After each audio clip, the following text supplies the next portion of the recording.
네, 매주 화요일이죠. 범죄 심리학자의 눈으로 사건을 좀 더 자세히 들여다보는 시간입니다. 경기대 범죄심리학과 이수정 교수의 크리스탈 마인드입니다. 교수님 나오셨습니다. 안녕하십니까? 네, 안녕하십니까? 네.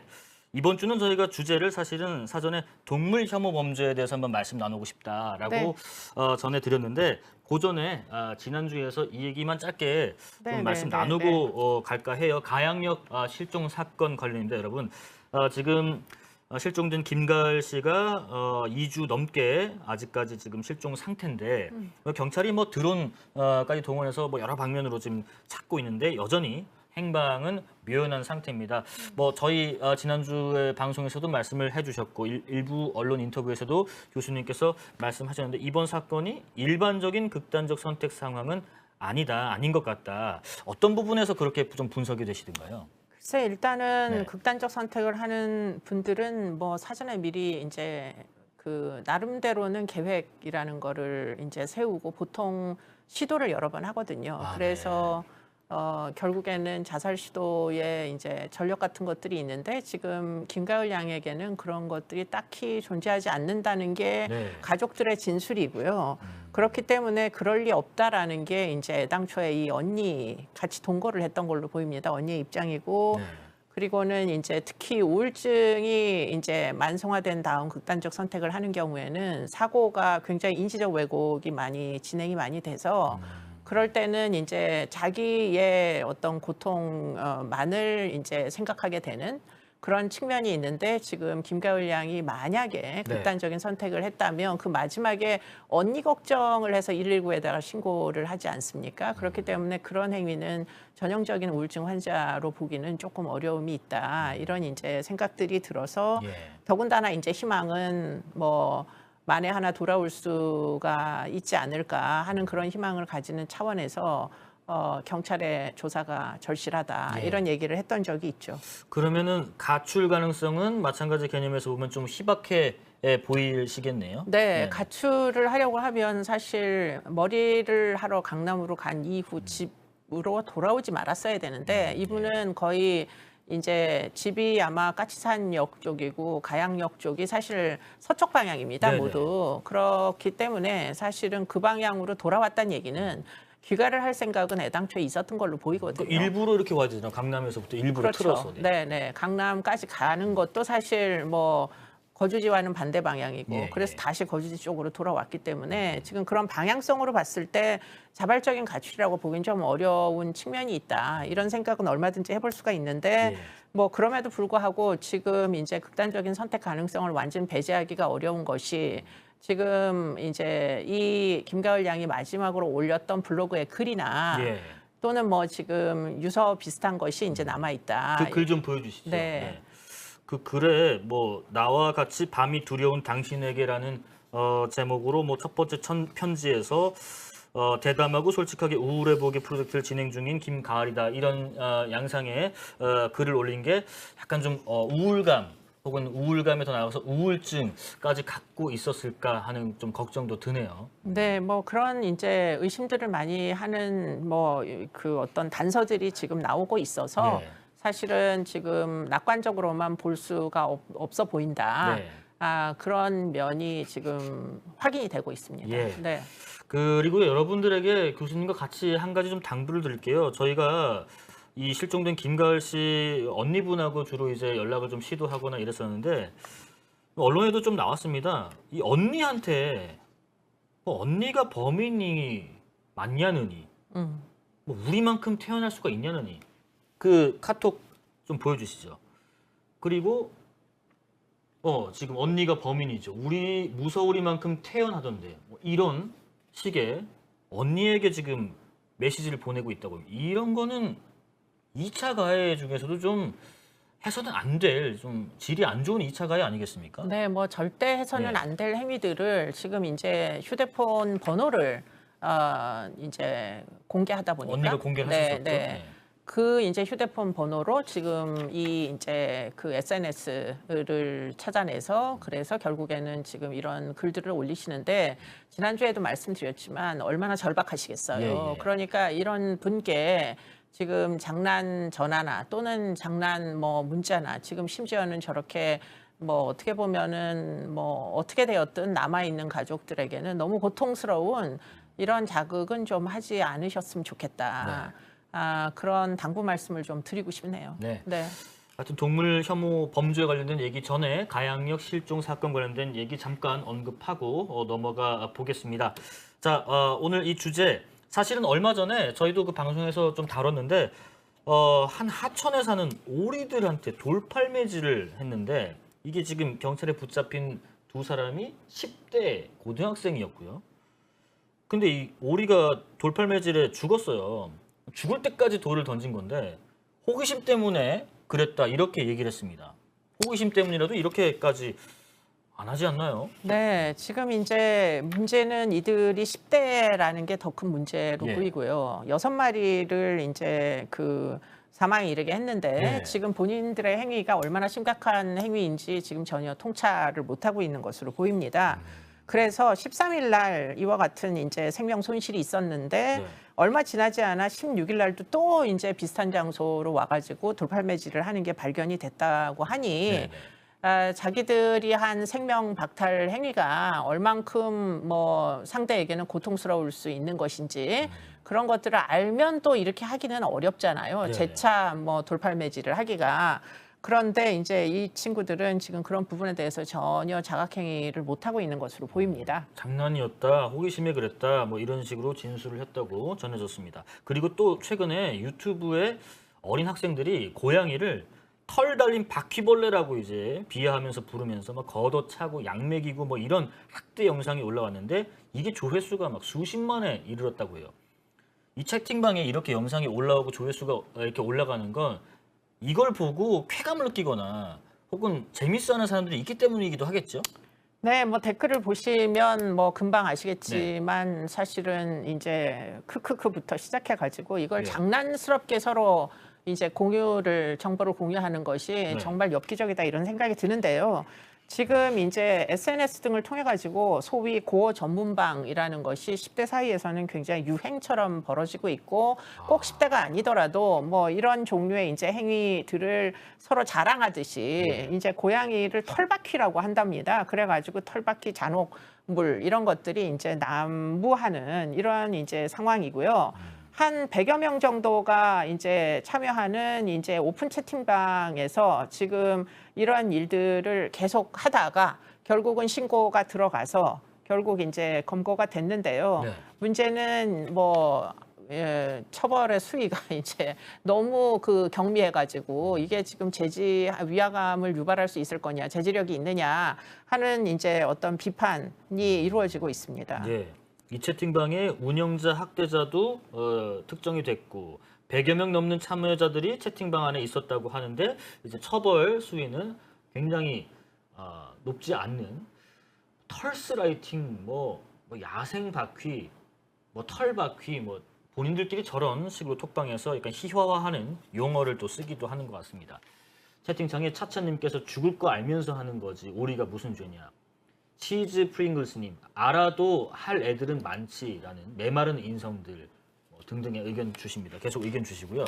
근데 이제 보통 이렇게 동물을 학대하거나 혐오하는 등의 행위가 한 번 하고 끝나지 않는 그런 양상을 보이는 것 같은데 이게 멈출 수가 없는 건가요? 한 번 시작한 사람은? 멈출 수 있죠. 네. 여전히 멈출 수 있는데 문제는 멈추려면 네. 결국은 뭐 자극 추구 행위 또는 뭐 이렇게 극도의 이제 자극을 이제 추구하다가도 사실은 충분히 이것이 문제가 있다 하고 판단이 되면 사실 멈추어야 되는 게 합리적인 인간으로서의 도리입니다. 예. 그런데 지금 이제 뭐 이런 종류의 이제 잔혹물들이 온라인상에서 마구 유포되면서 사실은 이것을 문제 행위라고 여기지 않는 것 같은 분위기가 이제 형성이 된다는 데에 지금 심각성이 있다 이렇게 이제 보이고요. 예. 그렇게 된 연유에는 이런 잔혹물을 공유하기 위해서 잔혹 행위를 하는 자들이 이제 발생을 하는 거죠. 네. 그래서 실제로 이제 뭐 여러 가지 잔혹 행위들이 한 3, 4년 전부터 지속적으로 발생을 하고 그 영상들이 지금 이제 다크웹 같은 데서 이제 공유가 되고 있다. 특히 최근에는 텔레그램을 넘어서 이제 디스코드 같은 데 이런 잔혹물 고방이 꽤 많이 존재한다고 알려지고 있고요. 예. 그런 데 있어서 지금 포항에서 있었던 사건이 굉장히 주목을 받을 수밖에 없는데 30대 남성이 3년 전에 고양이 연쇄살인을 연쇄 이제 동물이죠. 연쇄 살해 동물 살해범이 예. 사실은 이제 존재했었는데 그게 사실은 한동대에서 길고양이를 죽여가지고 그것을 아이들에게 이제 아이들이 뭐 초등학교 통학로에다가 갖다가 매달아 놓고 뭐 한동대에서도 이런 행위를 하고 그렇게 해서 이제 했던 사람이 있었는데 예, 예.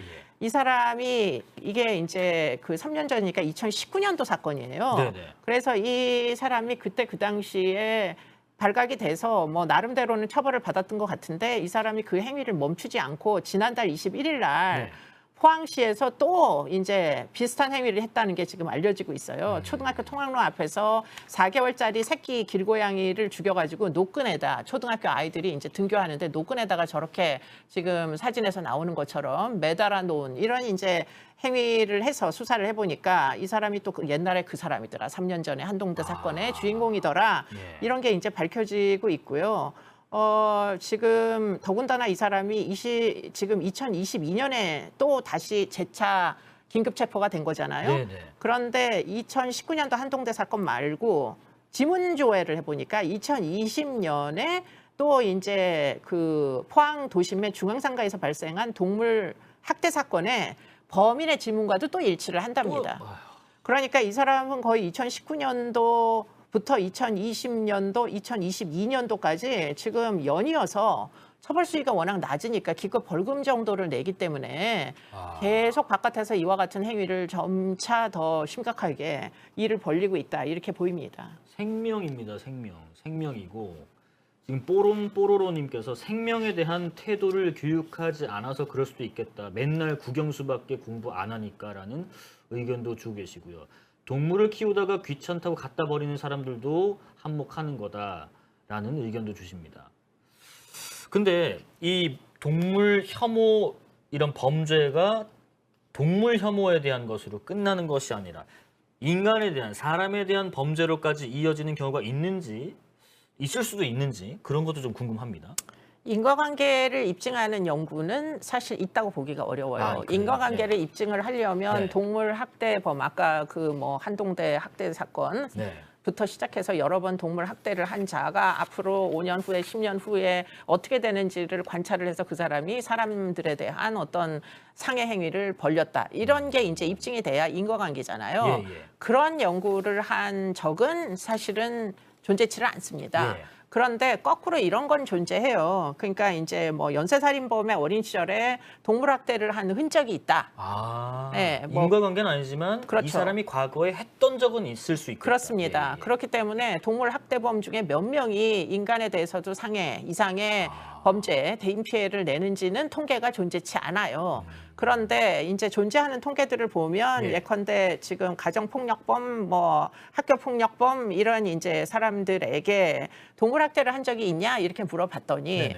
그 두 가지 뭐 사람들에게도 폭력적인 사람들이 동물도 학대했더라 하는 통계적으로는 유의미하지만 인과관계를 입증하는 것까지는 가지 못한 그런 연구들은 지금 꽤 뭐 기술 통계 분석만으로 나온 그 결과들은 존재하고요.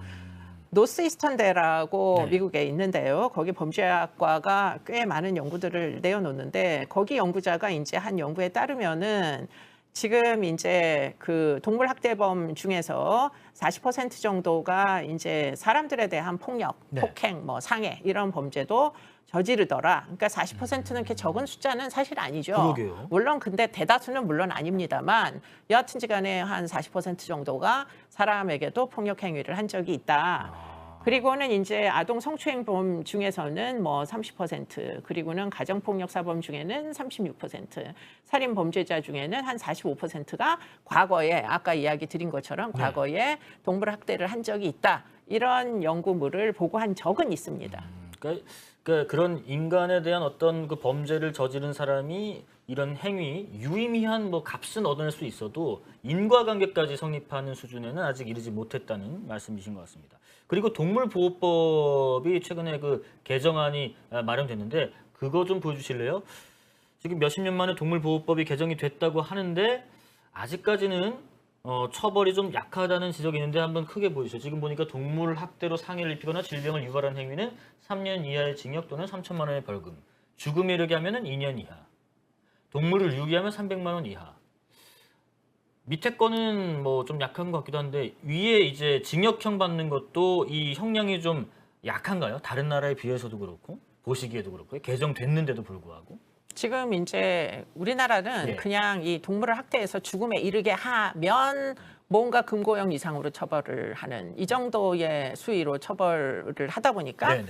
지금 살려놓으면 죽이지 않고 살려놓으면 처벌의 수위가 높지 않아요. 아 그러네요 생각해보니까. 네, 그렇기 때문에 문제는 죽이지 않고 살려놓는 잔혹행위 예. 같은 것들이 이제 최근에 보고가 되고 있는 거죠. 아. 그렇기 때문에 지금 약간의 함정이 존재한다. 외국의 경우에는 이제 동물 학대 범들 중에 학대의 동기 또는 습벽 이런 것들에 따라서 형량을 많이 이제 엄벌을 처하는 경우들도 존재하죠. 그런데 우리 경우에는 비교적 이렇게 좀 뭐랄까 좀 굉장히 단순화된 형태의 양형의 기준을 반영하도록 네. 이렇게 되어 있어서 지금 기껏해야 동물을 학대해가지고 죽음에 이르게 해야 3년 예예. 징역까지를 줄 수 있는 물론 뭐 그런 경우에도 아까 제가 얘기했던 그 뭐 포항 근처에서 학대를 여러 번 한 친구도 사실 징역형을 가지 않았거든요. 네. 그렇기 때문에 뭐 지금 3천만 원 이하의 벌금 요쪽으로다가 처벌을 하는 일반적인 사회내 처우를 많이 집행을 하고요. 징역형을 예. 보내는 그 비율이 우리나라는 무지하게 낮다. 우리나라는 0.2%다. 죽여도 0.2%다. 그렇기 때문에 지금 0.2%에서 0.5% 정도가 금고형 이상의 처벌을 받는다. 이렇게 알려지고 있어요. 그러면 법 집행 단계에서 3년 이하의 징역을 우리 편으로 때리지 않는 그 감정은 뭘까요? 우리 법 집행하시는 분들께서 왜 이렇게 처벌을 약하게 하는 걸까? 뭔가를 정상 참작을 하는 여지가 있는 건가요? 동물을 그러니까 이제 저렇게 학대해서 죽였음에도? 동물에 대한 생명권 박탈에 대하여 예예. 아직까지 그 우리나라의 경우에는 어떤 그 수렴된 기준이 존재하지 않는다. 예, 이게 이제 아주 심각한 잔혹행위다라는 예. 데 대해 가지고 동의하는 사람도 있지만 동의하지 않는 사람도 있는 거죠, 여전히. 동물 생명권 박탈에 대해서. 그렇죠. 그런데 이제 왜 그러냐 하고 이제 생각을 해보면 특히 우리나라의 이제 오래된 관습, 네. 복날에는 뭐 여러 가지 행위들을 좀 해도 전에도 채팅장에 몇 분들이 계속 개고기 얘기하시는 맞습니다. 거예요. 개고기 네. 이제 먹을 때가 됐지 이러시는 분들이 네, 계시고. 맞아요. 그러니까 이제 복날에 그와 같은 이제 뭐 어떤 그 관습 같은 게 존재해가지고 예. 그래서 동물의 생명권 박탈을 이제 획일적으로 이거를 전부 동물 학대다 이렇게 여기지 않는 어떤 사회적 규범이 여전히 존재하고 그러다 보니까 지금 이제 뭐 형량을 무조건 높일 수 없는 예. 왜냐하면 뭐 이렇게 해서 이제 뭐 만약에 생명권을 박탈했다고 했을 때 3년 이하의 징역을 받을 수도 있습니다. 이런 이제 뭐 관습을 따르는 자가 예, 예. 그렇기 때문에 그런 것들이 너무 이제 징벌적이지 않느냐 이런 인식이 존재하는 거고요. 그러나 이제 곰곰이 생각을 해보면 지금 그와 같은 이유가 아닌 네. 어떤 다른 이유로 소위 이제 어떤 뭐 본인의 잔혹한 행위를 해서 얻을 어떤 비정상적인 욕구 충족을 위해 가지고 동물을 학대하는 경우 그럼 네. 그런 것까지 우리가 이 관습으로 여겨도 되느냐? 그건 전혀 그렇지 않거든요. 네. 그렇기 때문에 아마도 그냥 단순히 저렇게 법조문을 한 줄 두 줄로는 이제 그 집행의 어려움이 틀림없이 존재할 겁니다. 그렇기 때문에 좀 더 세세하게 동물을 학대하는 목적을 네. 규명하는 이런 조항으로 좀 더 세세하게 법률 개정을 해야 되는 것이 아닌가 이런 생각들을 하게 되고요. 그럼에 있어서 잔혹행위라는 부분에 대해서는 네. 좀 차등을 두어서 잔혹행위와 상습성에 대해서는 뭐 심각하게 가중할 수 있도록 가중 요인으로 활용을 한다거나 이런 종류의 노력을 하는 것이 오히려 더 선택지를 다양하게 만드는 거 아니냐 이런 생각이 듭니다. 저렇게 법이 좀 다소 좀 뭉뚱그리지 말고 좀 촘촘하게 잔혹행위, 상습성 뭐 이런 부분들까지 좀 염두에 둬서 다시 한번 좀 개정이 이루어지면 좋지 않을까 하는 생각도 들고 파라다이스님 법을 엄격히 해서 동물 학대범 처벌을 강력히 해야 된다고 생각한다. 릴라 디우프님 동물 학대범들은 겉으로 보기엔 멀쩡한 사람들일까? 뭐 이런 질문도 주시고 튜브미님 이건 좀 결이 다른 얘기를 하시네. 고양이들이 섬에 들어가서 천연 기념물 다 죽이는 거 그건 괜찮고 뭐 이런 말씀하시는데 아까 저희가 뭐 오늘 동물 혐오에 대해서 얘기하고 있는데 뭐 개고기 뭐 이런 얘기도 하셨습니다. 뭐 개고기를 제가 먹지 말자 뭐 이런 개념이 아니고요. 오늘은 동물 혐오 범죄가 대체 왜 계속 재발하고 있고 이 처벌 수위는 적정한지 그리고 그걸 계속 행하는 사람들의 심리는 뭔지 바로 그런 부분들에 대해서 이수정 교수님과 함께 얘기 나눠봤습니다. 이수정 교수님의 크리스탈 마인드는 여기까지 하고요. 바로 8분 MG 이어가겠습니다. 오늘도 고생하셨습니다. 네.